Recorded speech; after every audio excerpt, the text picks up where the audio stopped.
Good morning, student. This is Pinky Banerjee.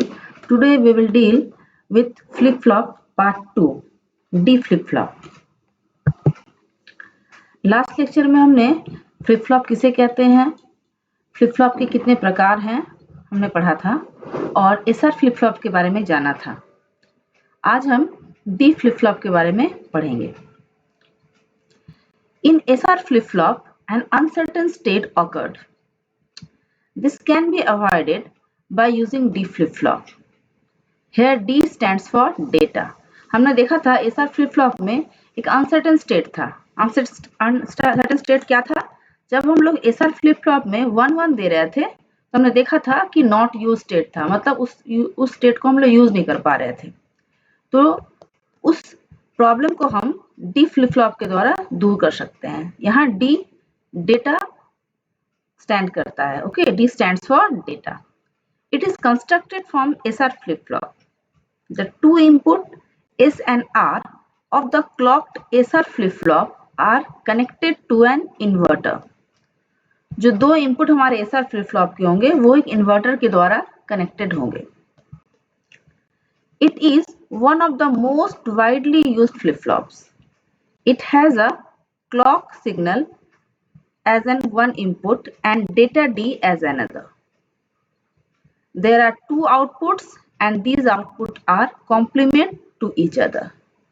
ये रहा हमारा D flip-flop का सिंबल। यहाँ हम देख सकते हैं, जो कि जैसा मैंने अभी यहाँ पढ़ा कि एक डेटा इनपुट रहेगा और एक क्लॉक इनपुट रहेगा और इसके दो आउटपुट हैं, एक Q and एक Q complement. तो both the outputs are complement to each other.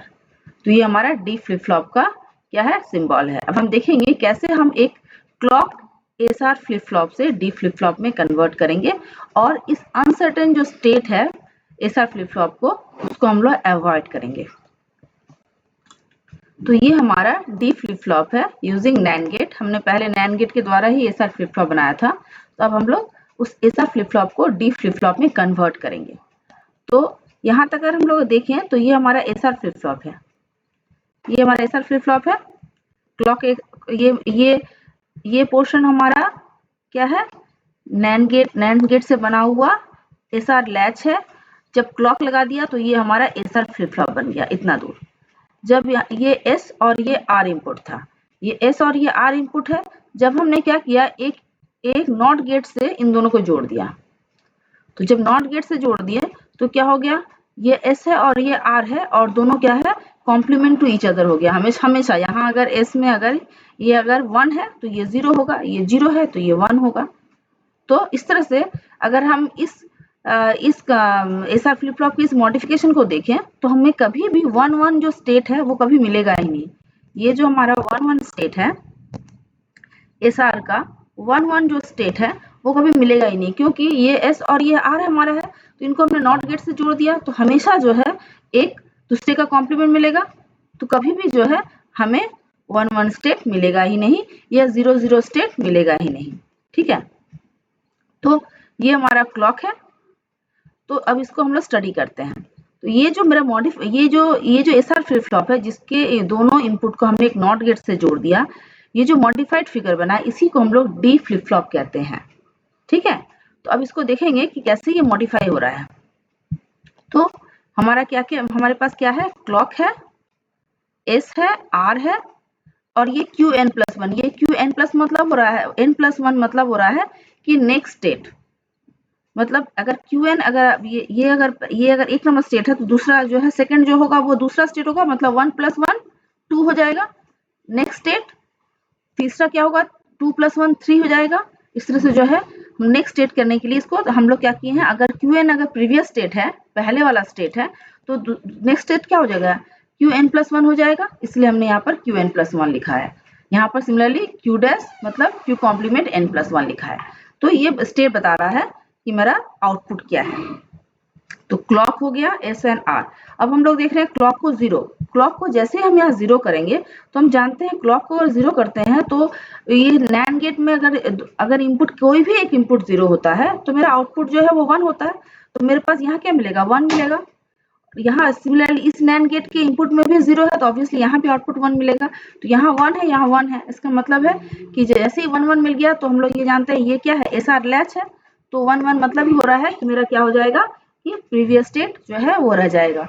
तो इसीलिए कोई फर्क नहीं पड़ता कि यहाँ पर एस और आर में क्या दिया गया है, यहाँ एस और आर में क्या दिया गया है इससे कोई फर्क नहीं पड़ता, क्योंकि क्लॉक 0 है तो हमेशा जो है हमें क्या मिलेगा, प्रीवियस जो स्टेट था वही मिलेगा, मतलब मेमोरी बन गया। इसलिए प्रीवियस स्टेट मतलब जो पहले वाले स्टेट में जो डेटा था, अगर 1 था तो 1 ही रह जाएगा, अगर 0 था तो 0 ही रह जाएगा।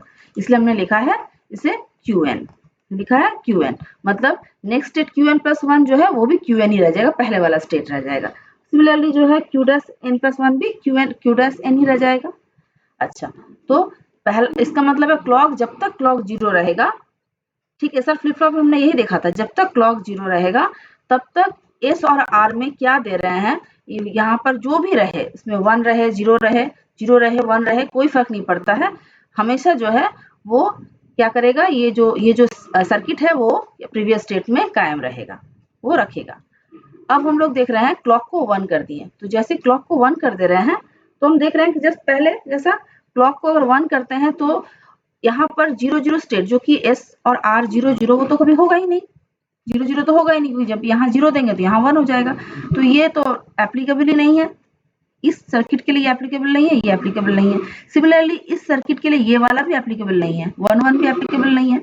तो फिर एप्लीकेबल क्या है, जब s = 0 है, r = 1 है, और s = 1 है तो r = 0 है। तो एसआर फ्लिप फ्लॉप के अनुसार हमने देखा है कि जब s = 0 और r = 1 है, मतलब रीसेट जब 1 है तो आउटपुट रीसेट हो जाता है, मतलब आउटपुट 0 हो जाता है, और जब सेट इनपुट 1 रहता है तो आउटपुट 1 हो जाता है। तो इसका मतलब है कि हम लोग कह सकते हैं कि यहाँ पर अगर 1, यहाँ पर अगर हमको ये एक डेट, इसको अगर हम दोनों को अगर एक पकड़ लें, d अगर इसको पकड़ ले रहे हैं, जो कि दोनों को मिला के हमने क्या किया, इसको इन दोनों इनपुट को क्या किया, एक इनपुट पकड़ लिए हैं। तो अगर हम कहते हैं कि ये डी है तो ऑब्वियसली जो है वो क्या हो जा रहा है कि मेरा जब हम लोग यहाँ पर 1 दे रहे हैं, यहाँ 1 दे रहे हैं, तो मेरा जो है आउटपुट जो है वो क्या हो रहा है, जब हम लोग 1 दे रहे हैं, सेट इनपुट है, आउटपुट 1 हो जा रहा है, जब 0 दे रहे हैं तो आउटपुट 0 हो जा रहा है। इसका मतलब है कि ये मेरा नया ट्रुथ टेबल बन गया। क्या ट्रुथ टेबल बन गया कि मेरा ट्रुथ टेबल ये बन गया कि क्लॉक 0 दिए थे तो डी कुछ भी रहे, डी मतलब हम लोग ये वाला इस इनपुट को डी अभी हम लोग पकड़ ले रहे हैं, डी नया नाम रख दिया, इसका क्या रख दिया, इसका नाम रख दिया डी। तो ये डी इनपुट, इसको हमने क्या किया, डी रख दिया। तो डी अगर जब हम लोग 1 देंगे तो यहाँ पर 1 होगा, यहाँ पर 0 हो जाएगा। तो एस और आर का जैसे ही काम कर रहा है, ठीक है। तो जब डी का कोई भी वैल्यू रहे, जब क्लॉक 0 है तो डी के किसी भी वैल्यू के लिए हमारा जो है वो नेक्स्ट स्टेट जो है वो प्रीवियस स्टेट ही रहेगा, ओके। लेकिन जब क्लॉक 1 रहेगा तो डी जब हम लोग 1 करेंगे, मतलब जब यहाँ पर 1 रखेंगे, जब हम 1 करेंगे तो आउटपुट क्या हो जाएगा, मेरा 1 हो जाएगा, और जब 0 करेंगे तो आउटपुट कितना हो जाएगा, 0 हो जाएगा। तो ये क्या कर रहा है, सिंपली जो है डेटा को ट्रांसफर कर दे रहा है, इसीलिए इसे कहा जाता है डी फ्लिप फ्लॉप। ये डेटा को ट्रांसफर कर दे रहा है, जो डेटा हम दे रहे हैं, यहाँ पर अगर 1 देते हैं तो 1 को ट्रांसफर कर दे रहा है, अगर 0 देते हैं तो 0 को ट्रांसफर कर देता है। तो हमारा जो एसआर फ्लिप फ्लॉप में जो मेरा अनयूज स्टेट था, उस स्टेट को ये क्या कर रहा है, अवॉइड कर रहा है। इसीलिए डी फ्लिप फ्लॉप को जो है वो हम लोग बहुत ज्यादा यूज करते हैं, क्योंकि एसआर फ्लिप फ्लॉप के जो ड्रॉबैक है उसको ये अवॉइड करता है। लेकिन हम लोग इसमें बस इतना, इस फ्लिप फ्लॉप का हमारा यही कंडीशन है कि हमारे पास में 4 ऑप्शंस थे। एसआर फ्लिप फ्लॉप में हमारे पास 4 ऑप्शन थे, हम चारों ऑप्शन को नहीं यूज करके बस 2 ऑप्शन हम यूज कर सकते हैं, क्योंकि हमेशा जो है वो क्या है कि जैसे हम डी का वैल्यू जो पकड़ रहे हैं, क्या हो रहा है, वो दोनों जो इनपुट ऑफ नैंड गेट है वो क्या हो रहा है, कॉम्प्लीमेंट टू ईच अदर हो रहा है। इसका मतलब है एक 0 होता है तो एक 1 होता है, एक 1 होता है तो एक 0 होता है। तो ये 3 और 4, ये जो मेरा जो 2 लाइन है, इसी लाइन पे एसआर फ्लिप फ्लॉप को हम लोग यूज कर पा रहे हैं डी फ्लिप फ्लॉप में। तो दैट इज मेंशन्ड हियर, मैंने वही यहाँ मेंशन कर दिया है, D flip flop will work depending on the clock signal. Obviously D flip flop जो है क्लॉक के ऊपर डिपेंड कर रहा है। जब 0 रह रहा है तो कोई फर्क नहीं पड़ता है कि हम डी में क्या वैल्यू दे रहे हैं, आउटपुट हमेशा जो है वो प्रीवियस आउटपुट ही रह जा रहा है।